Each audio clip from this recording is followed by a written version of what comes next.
Hi, George Petersen here from Front of House.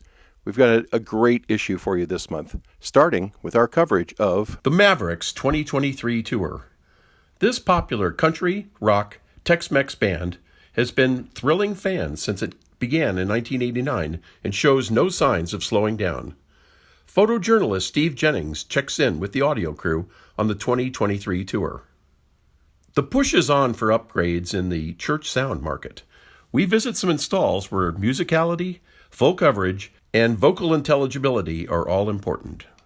This classic 1959 comedy film comes to Broadway as an engaging hit musical, and Brian Reisman chats with sound designer Brian Ronan about the production.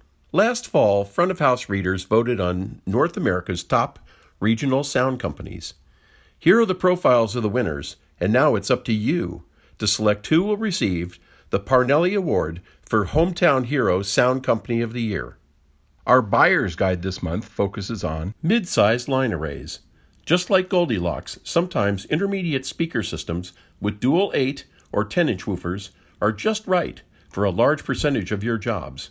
We present the latest models. This advanced design does the speaker lifting with a new take on the familiar speaker stand, adding features and functions for ease of use and quick setups. We put it to the test. We also check out this high-output, closed-back headphone with excellent isolation and performance that's ideal for live sound applications. The company famed for its studio mics launches its first electric model in a compact package designed for close miking on a wide array of instruments. We take these out for a test drive. Excessive levels from the platform can leave the overall room volume out of control, a difficult issue for the FOH engineer if the worship musicians perceive that louder is better. Our man in the pews, John McJunkin, offers some effective solutions.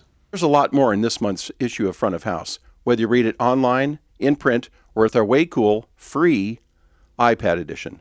But wherever you go, whatever you do, don't piss off the sound guy.